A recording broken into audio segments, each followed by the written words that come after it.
मतलब अगर बात अगर ये भी है कि बॉडी में एक्चुअली में भगवान आते हैं नहीं आते हैं, वो उनकी एनर्जी आती है। एक्चुअली में अगर बालाजी की चौकी आ रही है तो एक्चुअली की बालाजी थोड़ी आते हैं। नहीं नहीं नहीं, क्योंकि देखिए भगवान ना, आप कभी भी भगवान को देखोगे तो भगवान का एक मात्र अंश आता है। हाँ, एक अंश आता है, वो प्रॉपर नहीं। क्योंकि जो ये बोले ना प्रॉपर, वो तो कहीं पे भी पॉसिबल नहीं है।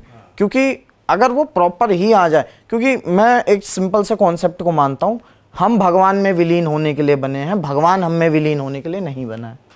मतलब हमें भगवान में विलीन होना है, भगवान को हम में विलीन नहीं होना। लेकिन भगवान ने जो हम लोगों को या कई और लोगों को भी कृपा दे रखी है, ऐसी बात नहीं है, सिर्फ उत्तराखंड में ही है, लेकिन वो सिर्फ एक अंश मात्र की है। वो भी इसलिए दे रखी है कि तुम इसको रखो और जग कल्याण करो। क्योंकि भगवान भी यही कहते हैं, आप लोगों का भला करो, आपके कर्म डिसाइड करेंगे कि आपको कहाँ पहुँचना है।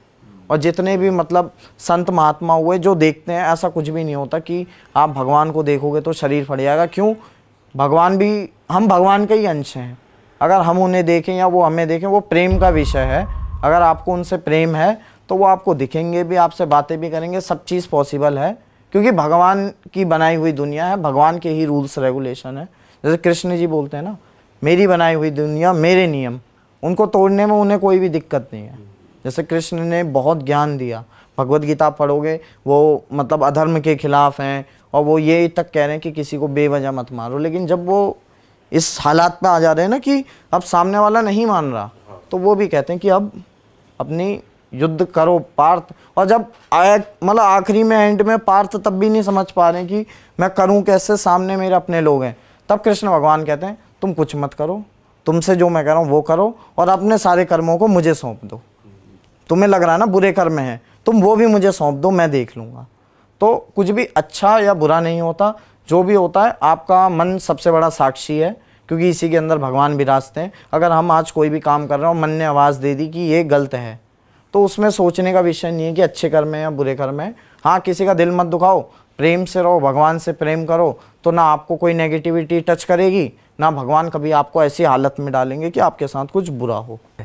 आज मैं आपके लिए एक ऐसा केस लेके आया हूँ जो रिसेंटली जिसको मैंने हैंडल किया था, और ये केस मेनली आपका हरियाणा साइड का है।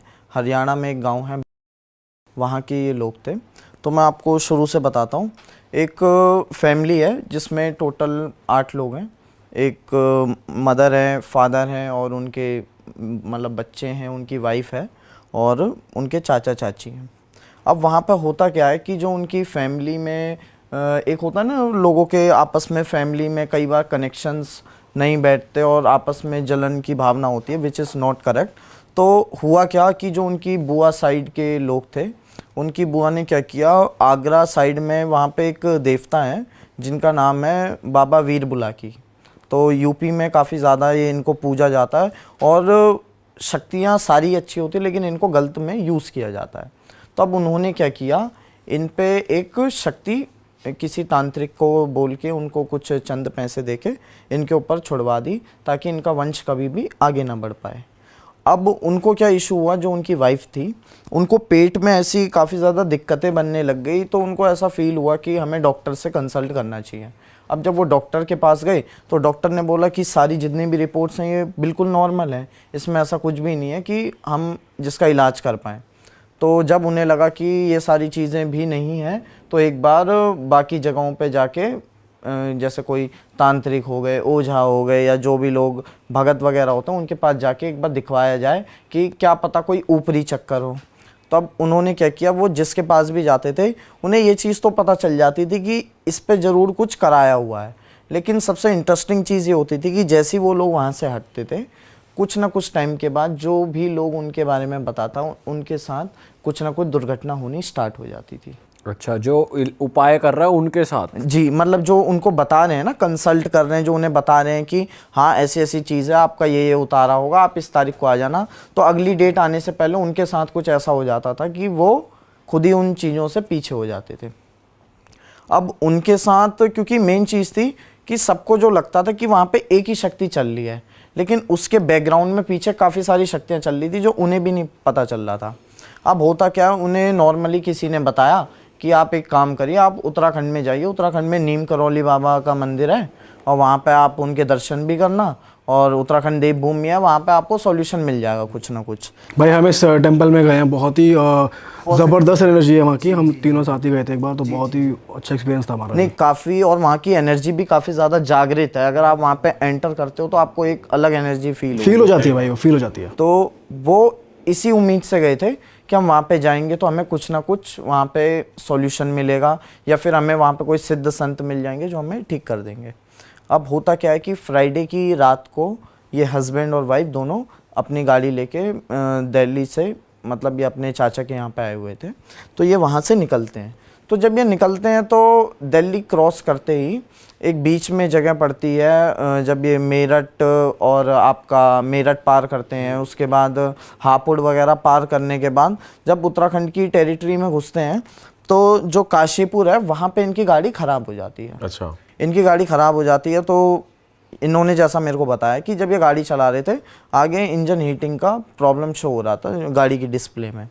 तो इनने गाड़ी साइड में लगाई, गाड़ी का खोला, तो जैसे ही उनने चेक किया तो उसमें काफ़ी ज़्यादा मतलब हीट कर रही थी गाड़ी। तो इन्हें लगा आई थिंक इसमें पानी वगैरह डाल देंगे तो ठीक हो जाएगी।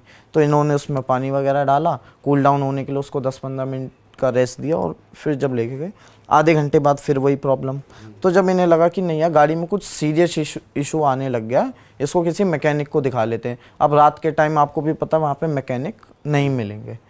अब इनके साथ सबसे बड़ी ट्रेजेडी क्या हुई कि जैसे तैसे इनका एक ही मोटिव था कि नैनीताल बस पहुँच जाएँ, क्योंकि सुबह दर्शन करने थे। तो इनको ये था मॉर्निंग में मार्केट खुल जाएगी तो वहीं से मैकेनिक से गाड़ी भी ठीक करा लेंगे और अपना हरियाणा को आ जाएंगे।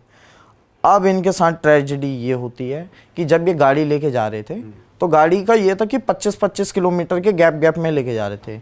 25 किलोमीटर चलाई, पानी फिलअप किया, फिर 25 किलोमीटर ऐसे। और पहाड़ों में गाड़ी को वैसे भी एनर्जी ज़्यादा लगती है क्योंकि चढ़ाई होती है।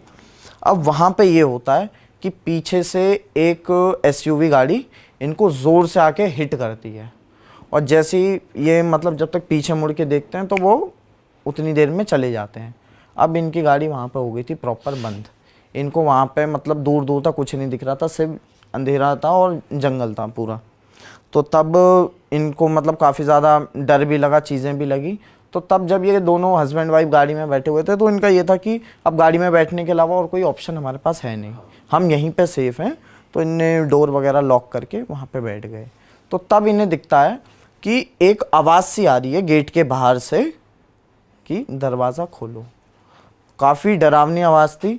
तो इनको ये लगा कि इस टाइम पे कौन होगा।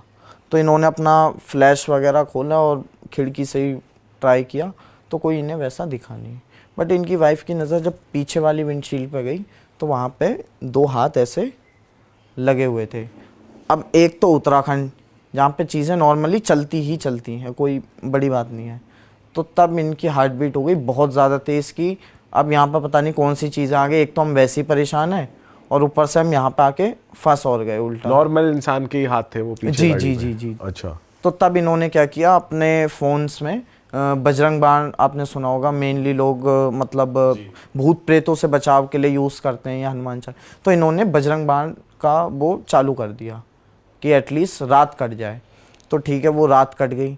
बट फिर वहाँ पे जब ये सुबह मॉर्निंग में उठे, इनने अपनी गाड़ी वगैरह ठीक करवाई, तो तब जाके जब इनने नीम करौली बाबा के दर्शन किए तो वहाँ से बाहर आते वक्त ना रोड की लेफ़्ट साइड पे एक गुरुजी खड़े हुए थे। तो वो इनको देख के बुलाते हैं कि इधर आओ। बोला आप यहाँ पे क्यों आए हैं, किसी मन्नत के लिए आए हैं या कैसे? तो उन्होंने बोला कि नहीं, हम ऐसे ऐसे परेशान हैं बहुत ज़्यादा, और हमारे को मेन ये है कि पुत्र का या बच्चे का सुख हमें प्राप्त नहीं हो रहा, और डॉक्टर भी बता रहे हैं कि ऐसी कोई दिक्कत वाली बात नहीं है और बाकी सब चीज़ ठीक है। तो हमें समझ में नहीं आ रहा क्या हो रहा है। तो वो ये कहते हैं कि अच्छा आप यहाँ पे आए हो, अच्छी बात है, और एक बार ना आप एक काम करो कि उत्तराखंड आपका वापस आना जाना पॉसिबल नहीं हो पाता, दिल्ली में ही एक व्यक्ति हैं, आप उनके पास दिखा लीजिए।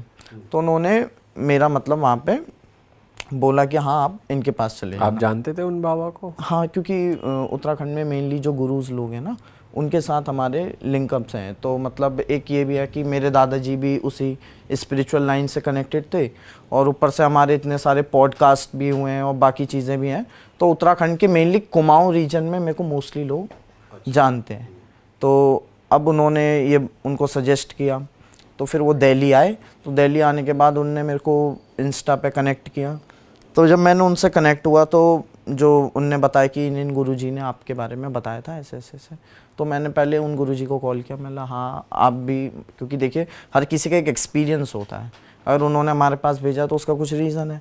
तो तब उन्होंने बताया कि इनके ऊपर कुछ चीज़ें हैं और आपके घर में वैसी प्रबल शक्तियाँ हैं, तो आप एक बार देख लो अगर कुछ हो सकता है तो अब वहाँ पे इंटरेस्टिंग चीज़ ये थी कि उन्होंने मुझे ये बताया कि जितने भी लोगों के पास हम गए हैं उनने बताया कि बुलाकी मशान नाम के एक देवता हैं, वो इनके ऊपर अटैक कर रहे हो, यहाँ पे सारी चीज़ें खंडित हैं। बट रियलिटी में जो गोलू देवता ने बताया कि बुलाकी मशान सिर्फ एक मोहरा है, असल में पीछे से वहाँ पे माता मसानी चली हुई है। उनके बैकग्राउंड में माता मसानी चली हुई थी और कई सारे उन्होंने शमशान के प्रेत छोड़े हुए थे। वो वाला चीज़ कोई पकड़ नहीं पाया था, सबको ये लग रहा था कि सिर्फ एक चीज़ है जो इतनी चीज़ें कर रही है। थे पर ये सारे, हाँ ये सारे थे। तो तब क्या हुआ, जब उनकी ये सारी चीज़ें पता लगी तो हमने सिंपली रिक्वेस्ट किया कि हाँ आप इनको ठीक करके दो, जो भी आपकी पूजा होगी या फिर जो भी चीज़ें होंगी वो हम आपको करके देंगे।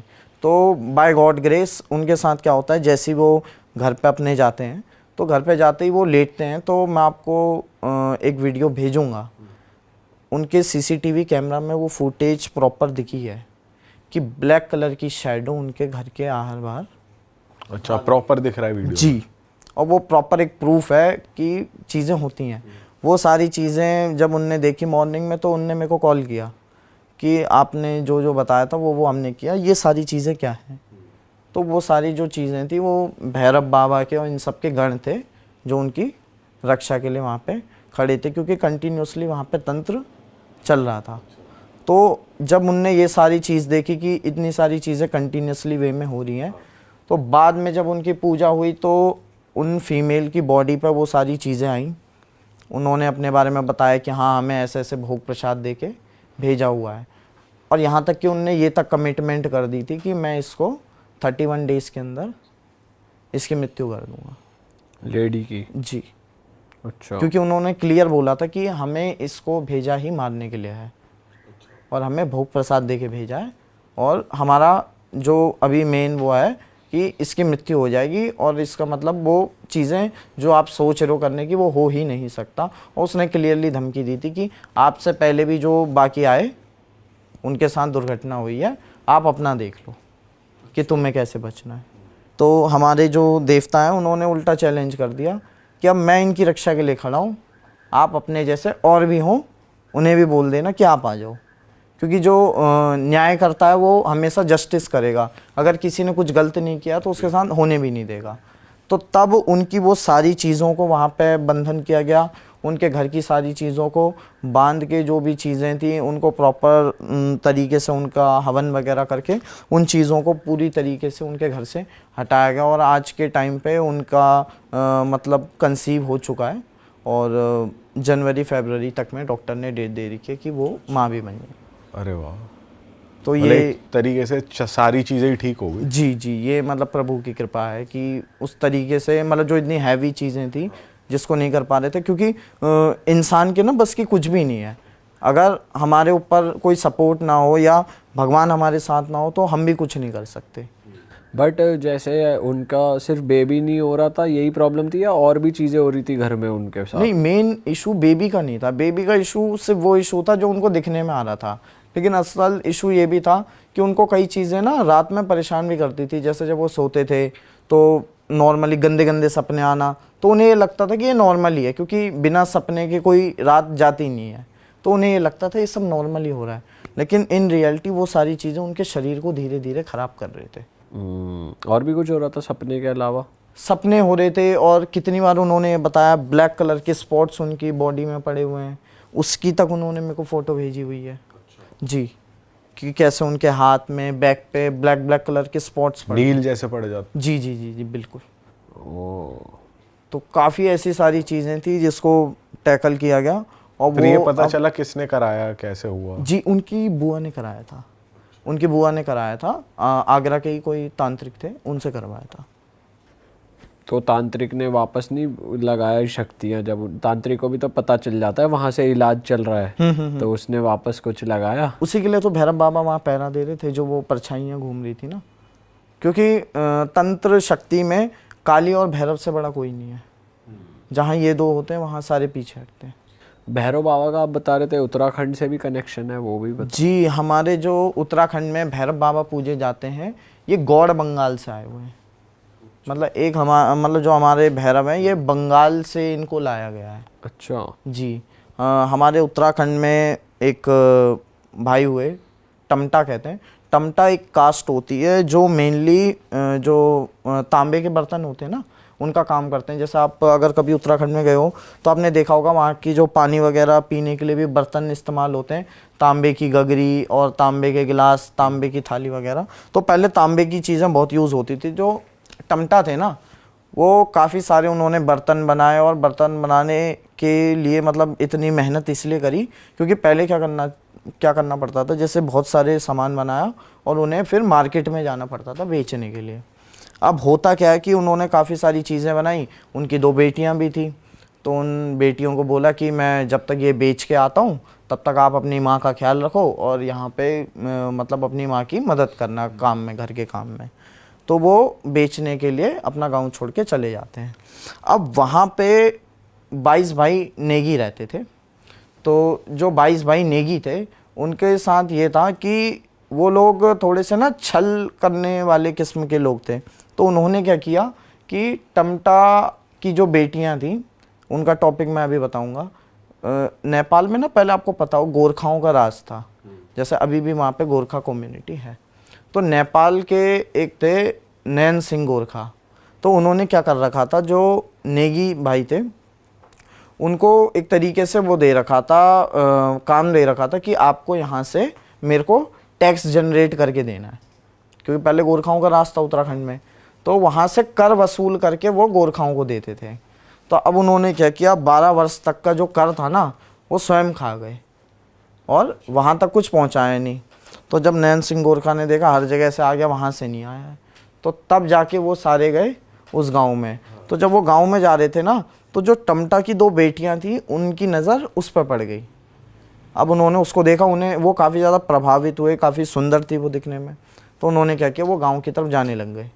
तो अब जो नेगी थे सारे, तो उनसे बोला कि भाई लाओ मेरा कर। तो उन्होंने बोला कि महाराज अभी हम पे कुछ भी नहीं है, और जो भी था वो हम यूज़ कर चुके हैं, अभी हमारे पास आपको देने के लिए कुछ भी नहीं है। तो वो ये बोलते हैं फिर तो या तो दंड के भागी बनो, या तो फिर तुम्हारे इधर गांव में मैंने 2 लड़कियां देखी हुई हैं, इनको मेरे पास छोड़ के चले जाओ। तो तब वो बोलते हैं कि ठीक है, हम कुछ करते हैं। तो जो नेगी लोग भी थे ना, इनके पास भी 52 प्रकार की विद्या थी। अच्छा। तो एक विद्या का नाम बताते, सूनी विद्या। तो इन्होंने क्या किया, सूनी का मंत्र मार के रात में पूरे गांव को ही सुला दिया। तो जब सूनी विद्या का मंत्र मार के पूरे गांव को सुला दिया, तो तब जाके गए और उनके वहाँ पे सिंदूरी मंत्र नाम का भी एक मंत्र होता है, वो उन 2 लड़कियों पर मारा। तो आगे से जा रहे हैं नेपाली गोरखा और पीछे से उनकी लड़कियाँ चल रही हों, पूरा गांव सोया पड़ा है। अब अगले दिन जब गांव वाले नोटिस करते हैं कि दूसरे गांव वाले कि यहाँ पे आज कोई उठ क्यों नहीं रहा, तो वो जब जाते हैं तो गांव में सब सो रहे होते हैं।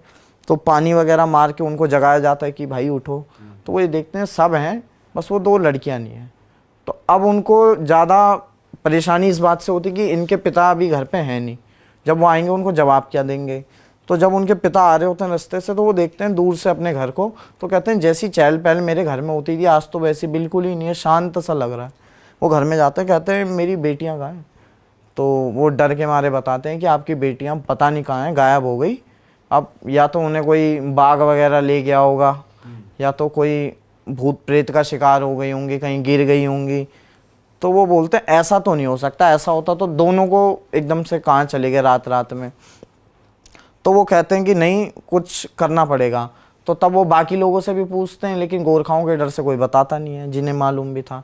तो उन्होंने क्या किया, सीधा वो चले गए उत्तराखंड के जो सबसे बड़े गुरु हुए लालमणि उनियाल। तो लालमणि उनियाल के पास जब वो गए अपनी परेशानी लेके, तो तब उन्होंने बोला कि तुम्हारी बेटियां भी गोरखाओं के कब्जे में हैं और वहाँ पे नेपाल में कैद हैं। तो वो बोलते हैं अब उनसे मतलब कैसे छुड़वाऊँ, क्योंकि मैं तो उतना सामर्थ्यवान हूँ नहीं। तो तब वो बोलते हैं कि अब तुम सीधा जाओ जोशीमठ में। तो जोशीमठ में थे नरसिंह देवता। तो बोला नरसिंह देवता तुम्हें बताएंगे कि कैसे कैसे क्या करना है। तो वो बड़ी मेहनत करके जब जोशीमठ पहुँचते हैं, नरसिंह भगवान के आगे हाथ जोड़ते हैं, रोते हैं, बिलखते हैं कि आप मेरा इंसाफ करो। तो नरसिंह भगवान जब प्रकट होते हैं तब उन्हें कह देते हैं कि मैं तेरा इंसाफ नहीं कर सकता, क्योंकि मेरा इंसाफ करने में 2 से 3 साल भी लग जाएंगे। क्योंकि नरसिंह देवता क्या करते हैं, इस पक्ष की भी पूरी बात देखेंगे, उस पक्ष की भी पूरी बात देखेंगे, तब जाके वो फैसला करेंगे। मतलब तत्काल फैसला वो नहीं करते। तो उनने बोला उसमें तब तक तेरी पुत्रियों के साथ ना जाने क्या हो जाए। तो उनने बोला अब मैं क्या करूं। तो नरसिंह भगवान उन्हें आदेश करते हैं कि उत्तराखंड के आगे ना चौखाऊ की भूमि है। तो चौखाऊ की भूमि में 2 भाई हुंडिया रहते हैं। तो तुम वहाँ जाओ, वो तुम्हें आगे का रास्ता बताएंगे कि गौड़ बंगाल से कैसे भैरव को लाना है। अब जब वो वहाँ पे जाते हैं तो वहाँ पे वो क्या देखते हैं कि 2 भाई हुंडिया, ये क्या होते हैं ना बेसिकली, ये जो मतलब गडरिये देखें ना अपने, जो मतलब भेड़ पालक होते हैं, बकरियां वगैरह चलाते हैं, तो इनका मेन काम वही होता है। तो ये बकरियां वगैरह चलाने का इनका काम था। तो अब वो ये देखते हैं कि इनके घर में एक मौत हो रखी है। तो एक उनने बोला ये कौन है। तो उनने बोला ये हमारा ही एक साथी था और इसको ना डाकनी हर के ले गई है। मतलब डाकनी ने इसका वो कर लिया, हरण कर लिया। तो खिचड़ी बना रहे होते हैं। तो वो पूछते हैं कि बताइए आप यहाँ कैसे आए। तो उन्होंने बोला मेरे को नरसिंह देवता ने भेजा है और उन्होंने बोला आपसे गौड़ बंगाल का रास्ता पूछने के लिए, और मेरे को ऐसे ऐसे देवता लाने के लिए बोला है बंगाल से। तो वो बोलते हैं अच्छा आपके साथ क्या क्या हुआ। फिर वो पूरी बात बताते कि मेरी बेटियों को ऐसे अपहरण कर लिया नेपाली गोरखाओं ने, ये सब। तो बाद में जैसे एक होता है ना, ये हिंदू संस्कृति है, सनातन संस्कृति, अगर हम कुछ खाते हैं तो मेहमान को भी पूछते हैं। तो वो जब खिचड़ी खाने वाले थे तो एक थाली में खिचड़ी उनके लिए भी रखते हैं कि आप भी खाओ। तो वो कहते हैं भाई मैं कैसे खा लूँ, तुम्हारे घर में मुर्दा मरा हुआ है और जब तक तेरी भी नहीं होती वो प्रेत आत्मा वहीं भटकती है। तो उन्होंने बोला तुम्हारे घर में तो प्रेत है, सूतक में हम नहीं खाते हैं।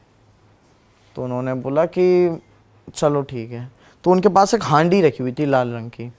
तो लाल हांडी का कपड़ा खोल के उसमें काली हांडी और लाल हांडी का जाप मारते हैं।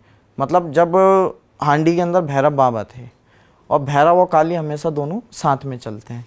तो लाल हांडी में काली और भैरव का जाप मार के जैसे उसमें फूंक मारते हैं, सामने वो जो मुर्दा था वो जिंदा खड़ा हो जाता है। अब टमटा का वहाँ पे दिमाग खराब कि ये कैसे हो गया, जो जिसको मृत्यु आ गई है, जो लेटा पड़ा वो जिंदा कैसे हो गया। तो वो बताता कि ये बकरियां चराते चराते जंगलों में बांसुरी बजाने लग गए थे। तो एक डाकनी ने इनका क्या किया, हरण कर लिया और हरण करके वो ले गई हूण देश में। तो बोला जाता है हूण देश में इनका हरण करके ले गई और डाकनी शाकनी राकनी जितनी भी ये चीज़ें ये चलती हैं भैरव बाबा के नीचे। तो तब जाके भैरव बाबा को वहाँ से आदेश करके हूण देश भेजा गया, वहाँ से उनकी आत्मा को लाके उस बॉडी में ट्रांसफ़र किया गया। तो वो बताते हैं इस वजह से जिंदा। तो तब टमटा कहता है मेरे को भी अब यही भैरव चाहिए जो मरे हुए को जिंदा कर सकता है, जिंदा किए हुए को मार सकता है, अब मेरे को यही भैरव चाहिए। तो वो बोलते हैं कि आप हीरामणि बंगाली हैं गुरुजी, आप उनके पास जाओ, वो आपको देंगे ये भैरव। अब वहाँ पे जब जाते हैं तो उनसे बोलते हैं महाराज मुझे भैरव चाहिए, मेरी बेटी के साथ ऐसा ऐसा हो गया, न्याय का फैसला करना है। तो वो बोलते हैं मैं नहीं दूंगा ऐसा भैरव। बोला ये भैरव हम हर किसी को देते ही नहीं है, आप अपने घर जाओ, नहीं मिलेगा। तो कहते हैं ना बिना दक्षिणा के लिए कुछ भी नहीं होता। तो तब वो 1 तोला चांदी और 16 रुपये नकद उनकी थाल में रखते हैं गुरु दक्षिणा के रूप में कि आप इसको स्वीकार करो, देवता की दक्षिणा स्वीकार करो और मुझे दो। तो तब जाके वो एक हांडी लेते हैं, उसके अंदर जाप मार के 52 काली को भैरव को उन सबको बिठा करके ऊपर से हांडी यूं बांध के टमटा को दे देते हैं। बोलते हैं अब तू इसे घर ले जाने तक कहीं बीच में मत रखियो बस। अब हुआ क्या कि जब वो लेके जा रहे तो जाते जाते जंगल के रास्ते वो रास्ता भटक गए और गलती से दूसरी जगह जाने लग गए। अब एक गांव में वहाँ पे हो रही थी पांडव जागर। अब हमारे वहाँ पे ढोल दमोह में जागर होती है। तो जब पांडव जागर में ढोल दमोह की ताल पड़ रही थी तो भैरव बाबा का मन हुआ कि यार मुझे भी ये दृश्य देखना है, पांडव लीला। अब वहाँ पर ताल पड़ रही है तो भैरव बाबा छल करने वाले में सबसे बहुत तेज़, तो भैरव बाबा ने क्या किया, हांडी के अंदर से कुत्ते की आवाज़ निकालनी शुरू कर दी, अच्छा। बिल्ली की आवाज़ निकालनी शुरू कर दी। अब टमटा कंफ्यूज हो रहा, टमटा ने बोला इन लोगों ने मेरे से चांदी भी ले ली, दक्षिणा भी ले ली, और मेरा लग रहा पागल बना दिया, क्योंकि उसने थोड़ी देखा था कि अंदर क्या है। उन्होंने बोला लग रहा है इसमें कुत्ते बिल्ली डाल के मेरे को ऐसी पकड़ा दिया और मेरे साथ धोखा कर दिया। अब उसको बोला था नीचे मत रखना, वो नीचे रखते ही जैसे ही खोलता है तो उसमें तो पत्थर होते हैं और भैरव बाबा तो हवा, वो निकल गए। अब जहाँ पे पांडव लीला हो रही थी वहाँ पे भैरव बाबा, अब काला स्वरूप उनका काल भैरव बाबा का, तो वो देखते ही लोगों को लगता है ये मशान आ गया, तो उनको मारते हैं, डराते हैं। अब काल भैरव बाबा को गुस्सा आ जाता है, वो अपने क्रोध में पूरा विध्वंस कर देते। तो लोग कहते हैं कि चलो चलो किसी गुरु के पास जाते हैं, ये पता नहीं क्या चीज़ हो गई, हमारे यहाँ तो पांडव लीला रखवाई थी, ये ऐसी क्या चीज़ आ गई हमारे एरिया में जो इसने इतना वो कर दिया। अब भैरव बाबा की आप माया देखो, वहाँ से वो निकले और गुरु बन गए, और लोगों को रोकते हैं कि कहाँ जा रहे हो, वो बोलते हैं हमारे गाँव में ऐसी ऐसी बात हो गई है ऐसे। तो भैरव बाबा कहते हैं नहीं नहीं, तुम्हारे यहाँ पे भैरव आया, उसको पूजा दो, उसका मंदिर बनाओ, चला जाएगा। मतलब खुद ही के खुद गुरु भी बन गए, और वहाँ पे जाके पहली पूजा उन्होंने वहाँ पे खाई। तो जब पहली पूजा उन्होंने खाई तब उन्हें एकदम से याद आता है कि यार मेरे को तो लड़कियों की रक्षा के लिए लाया गया था, मैं यहाँ पे पूजा खाने बैठ गया। फिर ठीक है, फिर वो वहाँ से हटते हैं, फिर एक काशीलाल नाम के व्यक्ति होते हैं, वो रुदन कर रहे होते हैं, उनके पुत्र नहीं होता, तो उनको 2 पुत्रों का वरदान देते हैं, उनके 2 पुत्र भी हो जाते हैं, तो वहाँ से उनका नाम पड़ता काशीलाल भैरव। तब वहाँ से काशीलाल भैरव होते हुए फिर वो जाते हैं नेपाल। तो जब नेपाल में जाते हैं वहाँ पे बहुत ज़्यादा गोरखाओं ने मतलब वो आतंक मचा रखा होता है, तो उन्हें दंड देते हैं। अब नेपाली लोगों का भी तंत्र अपने आप में प्रचंड होता है, तो उन लोगों ने क्या किया, अपने गुरु को बुलाया, बोला ये जो भी चीज़ है इसको बिठाओ। अब उन्होंने क्या किया, वहाँ पे शमशानी भैरव के नाम का वो जाप पढ़ना शुरू कर दिया कि इस भैरव को यहाँ बांधेंगे। तब भैरव बाबा ने अपना स्वरूप बदल के कचिया भैरव रख दिया, जिसको हमारे यहाँ पे शमशान का भैरव बोल लो या भैरव का सबसे उग्र रूप। और उस भैरव ने उसी गुरु को उसी के घेरे में बांध के वहाँ पे खड़ा कर दिया। अब भैरव बाबा की वहाँ पे उनने माया देख ली सब लोगों ने कि ये वहाँ से चीज़ बहुत ख़तरनाक छूट के आई हुई है। तो अब भैरव बाबा सोचते हैं अगर मैं लड़कियों को इस स्वरूप में लेके जाऊँ तो ये स्वरूप तो बड़ा भयानक है, वो डर के मारे वैसे ही ना मर जाए। तो भैरव बाबा उनके पिता का स्वरूप लेते हैं। तो जैसे उनके पिता का स्वरूप लेते हैं रमोला टमटा का, तो उनके साथ वो अपनी 2 मतलब ऐसे लड़कियों को लेके आते हैं, फिर उनके गांव तक छोड़ देते हैं। फिर उनके पिता देखते हैं हाँ मेरी बच्ची आ गई है, ठीक है, खुश हो जाते हैं। अब भैरव बाबा को उन्होंने वचन दिया था कि मैं तेरे लिए, मेरा जब सब काम हो जाएगा तो जो मेरा खेत है ना, 6 नाली का खेत है, मैं उसमें तेरा बड़ा सा मंदिर बनाऊंगा, तेरे को पूजा दूंगा। अब भैरव बाबा ने अपना वचन पूरा किया। अब उनकी बेटी आ गई, सब चीज़ हो गया, ठीक है। अब 1 साल बीते, 2 साल बीते, 3 साल बीते, जब 12 साल बीत गए तब वहाँ पे क्या होता है कि जो उनकी गाय थी, गाय में से जब दूध निकालते थे उससे खून निकलता था। उनके पूरे खेत सारे बंजर हो गए। जब इतनी सारी विपदा आ गई, फिर से दौड़ के गए लालमणि उनियाल के पास, जिन्होंने उनको भेजा था नरसिंह देवता के पास। तब उनके पास जाते हैं कि आप एक बार देखो कि यहाँ पर कौन से देवता का ऐसा दोष है, क्योंकि मैंने आज तक किसी का कुछ बिगाड़ा नहीं, मेरे साथ ऐसा क्यों हो रहा है। तो वो बोलते हैं ठीक है देखता हूँ। जब वो देखते हैं तो वो बोलते हैं कि तू भूल गया क्या, तू बंगाल से किसको लेके आया था। तब वो कहते हैं हाँ मैंने बंगाल से तो भैरव को लेके आया था, और मेरी लड़कियों के आने की मैंने बोली थी, और लड़कियां आ भी गई हैं, और सब चीज़ मेरा ठीक भी हो गया। तो बोला अब उनका मंदिर बनाओ। तो बाद में उनका मंदिर बनाया गया गौड़ बंगाल से, तब जाके भैरव को वहाँ पे स्थापित किया, उनका मंदिर बनाया। और आज तक हमारे उत्तराखंड में मेनली जो घरों में भैरव आते हैं, क्योंकि भैरव भी हमारे उत्तराखंड में अलग अलग हैं, जो माता के साथ चलते हैं वो भैरव अलग हैं, और एक भैरव है जो नरसिंह की झोली में रहते हैं, मतलब जो हमारे नरसिंह देवता है ना, उनकी झोली में जो भैरव रहते हैं वो भी हैं। और एक शिव के जो गण हैं भैरव, वो अलग हैं। एक गुरु गोरखनाथ जी के चेले हैं भैरवनाथ, जिनका स्थान वैष्णो देवी के जो ऊपर जो है, ऊपर है, बिल्कुल बिल्कुल बिल्कुल, वो भैरवनाथ हैं, गुरु गोरखनाथ जी के शिष्य। अरे वाह, आपने ये वीडियो यहाँ तक देख ली भाई, तुमने हमारी मेहनत सफल कर दिया। तुम ही लोग हो असली रियल हिट। और अगर आपको बहुत मजा आ रहा है ऐसी क्लिप्स में, ऐसी वीडियोस में, तो फटाफट जाइए प्लेलिस्ट पे बिंज वॉच कीजिए, सारी वीडियोस देख डालो और मौज काटो। That is it. हम मिलेंगे नए पॉडकास्ट में, नए क्लिप में। Till then bye bye, see you, take care, do subscribe.